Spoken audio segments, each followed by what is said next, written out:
Adding two numbers in JavaScript is pretty straightforward. You just use the plus operator, so this says 5 plus 0, which equals 5. We can also do 5 plus 5, which is gonna be equal 10.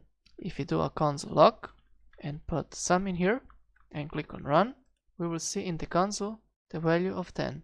And subtraction is also what you would expect. We have the subtraction sign here. This says 50 minus 0. We can also do 50 minus, let's say, 31, and this would be equal to 19. So the difference variables equals now 19. We can also do a console log just to see the right number, and if I clear the console and click on run, we see 19.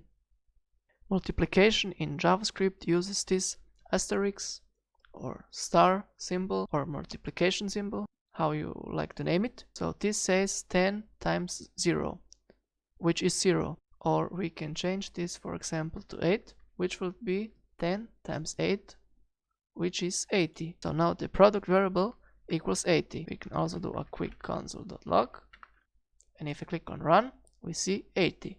You can divide in JavaScript with this slash symbol. So this says 70 divided by 0. We can change this, for example, to, I don't know, let's say 25.